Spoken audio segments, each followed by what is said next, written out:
ఏపీలో ఎన్నికల రోజు ఆ తర్వాత జరిగిన హింసపై ప్రాథమిక నివేదికను డీజీపీ హరీష్ కుమార్ గుప్తాకు సిట్ అందించింది.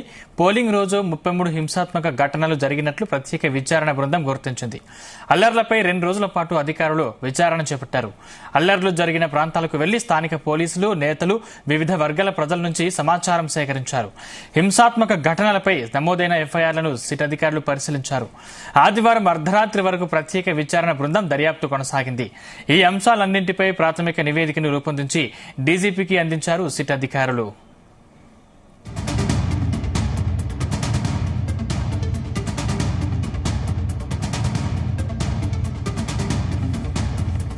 ఆంధ్రప్రదేశ్ పోలింగ్ రోజు ఆ తర్వాత జరిగిన హింసాత్మక ఘటనలపై ప్రభుత్వం సిట్ ఏర్పాటు చేసింది. ఈసీ ఆదేశాల మేరకు ఐజీ వినీత్ బ్రిజ్లాల్ నేతృత్వంలో 13 మంది సభ్యుల ప్రత్యేక దర్యాప్తు బృందం ఏర్పాటైంది. పల్నాడు, తాడిపత్రి, మాచర్ల, నర్సరావుపేట, తిరుపతి, చంద్రగిరి హింసాత్మక ఘటనల్లో ప్రతి అంశంపై కేసు నమోదు చేసేలా చూడాలని, అవసరమైతే కొన్ని అదనపు సెక్షన్లను సైతం జోడించాలని ఇప్పటికే డీజీపీ ఆదేశించారు.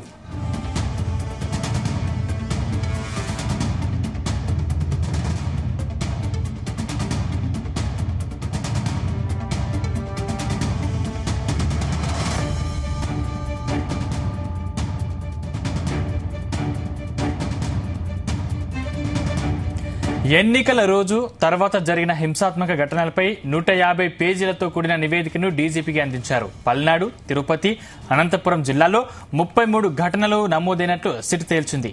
హింసాత్మక ఘటనలపై నమోదైన ఎఫ్ఐఆర్లను సైతం విచారించారు. స్థానికులు, పోలీసులను కూడా విచారించిన సిట్ బృందం ఎఫ్ఐఆర్లలో కొత్త సెక్షన్లు చేర్చే విషయంపై సిఫారసు చేశారు. కొత్తగా ఎఫ్ఐఆర్లు నమోదు చేయాలా వద్దా అనే అంశంపై నిర్ణయం తీసుకున్నారు. హింసాత్మక ఘటనలు జరుగుతాయని తెలిసి కొందరు నిర్లక్ష్యం చేశారని సిట్ బృందం పేర్కొంది. సిట్ నివేదిక ఆధారంగా కేంద్ర ఎన్నికల సంఘం తదుపరి చర్యలు తీసుకోనుంది.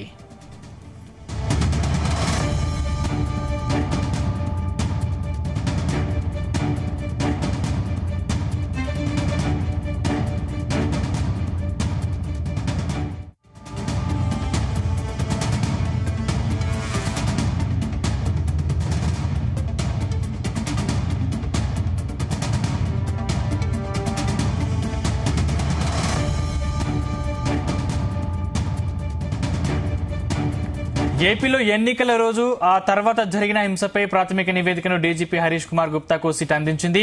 పోలింగ్ రోజు 33 హింసాత్మక ఘటనలు జరిగినట్లు ప్రత్యేక విచారణ బృందం గుర్తించింది. అల్లర్లపై 2 రోజుల పాటు అధికారులు విచారణ చేపట్టారు. అల్లర్లు జరిగిన ప్రాంతాలకు వెళ్లి స్థానిక పోలీసులు, నేతలు, వివిధ వర్గాల ప్రజల నుంచి సమాచారం సేకరించారు. హింసాత్మక ఘటనలపై నమోదైన ఎఫ్ఐఆర్లను సిట్ అధికారులు పరిశీలించారు. ఆదివారం అర్ధరాత్రి వరకు ప్రత్యేక విచారణ బృందం దర్యాప్తు కొనసాగింది. ఈ అంశాలన్నింటిపై ప్రాథమిక నివేదికను రూపొందించి డీజీపీకి అందించారు సిట్ అధికారులు.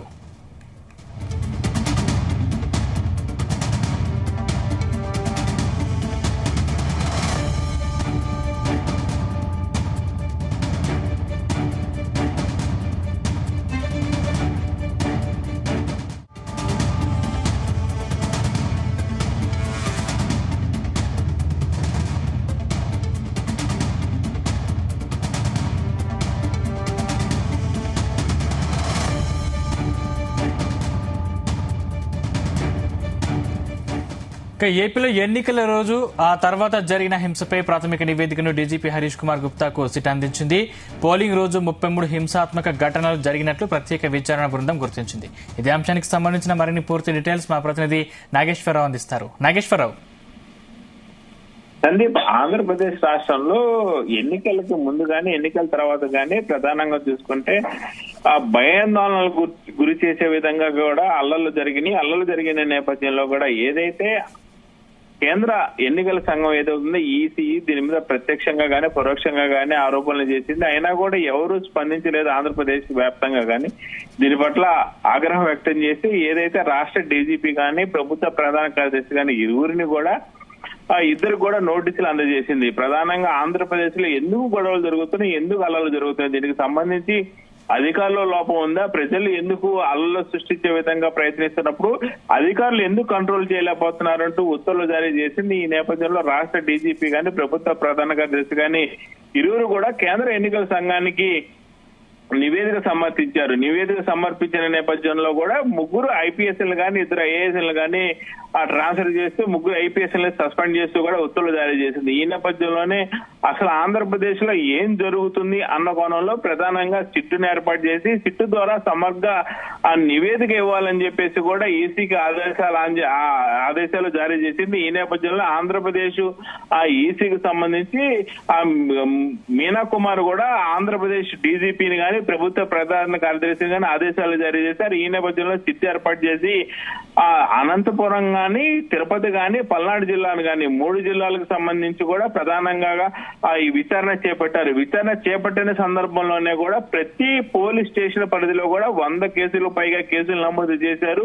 విచారణ సందర్భంలోనే 100 కేసులు కాగా నమోదైన ప్రక్రియలో భాగంగా మొత్తంగా విచారణ జరిగితే ఎన్ని కేసులు నమోదవుతాయి అనేది ప్రశ్నార్థకంగా మారింది. ఈ నేపథ్యంలోనే డీజీపీకి సమగ్ర నివేదిక అందజేశారు. ఈ నివేదిక అందజేసిన ప్రక్రియలో కూడా భాగంగా తమకు మరికొంత సమయం కావాలని మరికొంత సమయం ఇస్తే పూర్తి నివేదిక అందజేస్తాను. అయితే ప్రస్తుతానికైతే ఎవరైతే అల్లర్లు సృష్టించారో అల్లర్లు సృష్టించడానికి సంబంధించిన అల్లర్లలో పాల్గొన్న వాళ్ళ మొత్తం మీద కూడా ఆ స్టేషన్ కి సంబంధించి ఒక్కొక్క స్టేషన్ లో దాదాపుగా సిట్టు విచారణ జరుగుతున్న నేపథ్యంలో 100 మందికి పైగా కేసులు నమోదయ్యాయి. అయితే ఏదైతే 100 మందికి పైగా కేసులు నమోదయ్యాయో దీనికి సంబంధించిన ముఖ్య నాయకులు ఎవరు, ఆపై నాయకులు ఎవరు ఎవరు ఆ డబ్బు సమకూరుస్తున్నారు, దీనికి సంబంధించి పూర్తి కూడా విచారణ జరపాలంటే తమకు కొంత సమయం కావాలని చెప్పి ఆ రాష్ట్ర డీజీపీని అడిగారు. ఈ నేపథ్యంలోనే ఏదైతే అల్లలు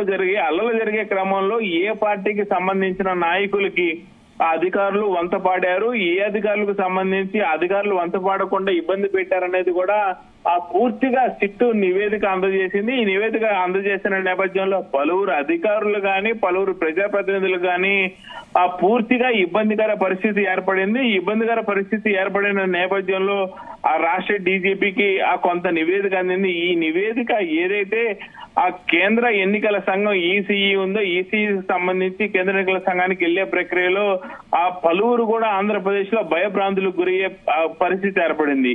ఈ నేపథ్యంలోనే రాష్ట్ర డీజీపీకి అందించిన నివేదిక మరికొంత టైం అడిగిన సిట్టు ఇవన్నీ నేపథ్యంలో మరికొంత సమయంలో పూర్తి సమాచారం అయితే మనకు వచ్చే పరిస్థితి ఏర్పడింది.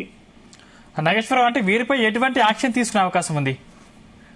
సందీప్, ప్రస్తుతానికైతే ఏ పోలీస్ స్టేషన్ పరిధిలో గాని ఏ నియోజకవర్గంలో గాని ఎవరైతే అధికారులు ఉన్నారో ఈ అధికారులు మొత్తం కూడా ఊహించిన పరిణామంలో కేసులు నమోదయ్యాయి. అంటే గతంలో కూడా 10, 15, 16 మంది మీద కేసులు నమోదవుతున్న ప్రక్రియలో భాగంగా సిట్టు ఏర్పడిన తర్వాత సిట్టు స్టేషన్ కు వచ్చిన తర్వాత ఒక్కొక్క పోలీస్ స్టేషన్ లో 100 నుంచి 150 మంది మీద కేసులు నమోదైనవి.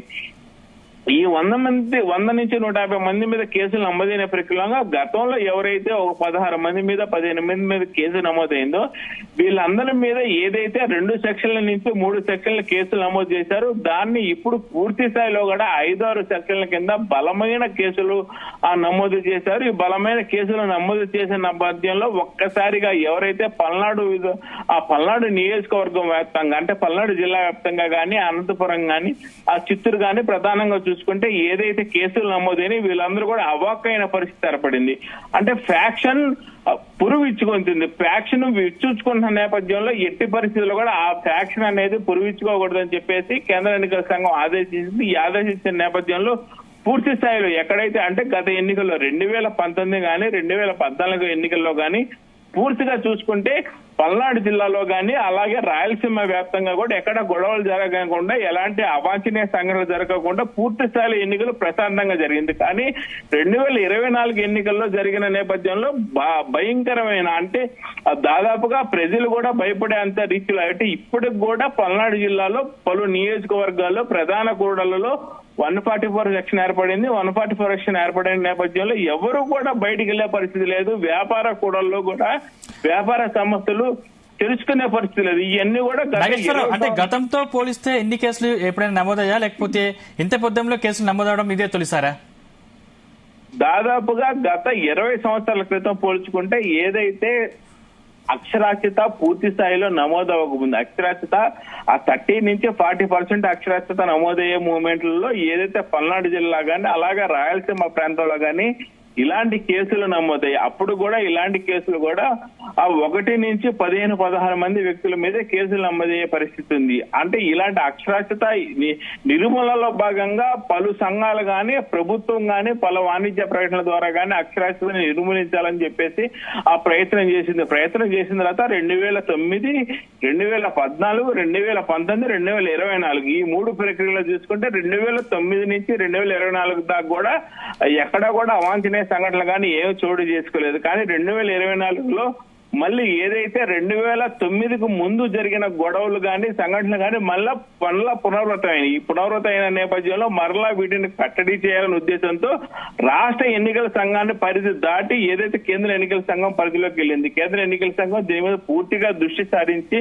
గతంలో పరిస్థితి మళ్ళీ పునరావృతం కాకుండా చూసుకోవాలని చెప్పేసి ఉద్దేశంతో రాష్ట్ర డీజీపీ గానీ ప్రధాన కార్యదర్శి గానీ నోటీసులు అందజేసింది. ఈ నేపథ్యంలోనే సిట్ ఏర్పాటు చేశారు. చిట్టి ఇచ్చిన పూర్తి నివేదిక ఇంకా తమకు కొంత సమయం కావాలని చెప్పి అడగడంతోనే రాష్ట్ర డీజీపీ నివేదిక కోసం గానీ రాష్ట్ర డీజీపీ అనుమతి కోసం గానీ ఆ చిట్టి వేయం చేస్తుంది. ఈ నేపథ్యంలో ఎవరైతే పోలీస్ అధికారులు చిట్టి నివేదిక సంబంధించిన పోలీస్ అధికారులు ఇచ్చిన దాని మీద విచారణకు సంబంధించి కేంద్ర ఎన్నికల సంఘానికి అయితే రాష్ట్ర డీజీపీ పంపించనున్నారు. Sandeep. Right, thank you Nageswararao.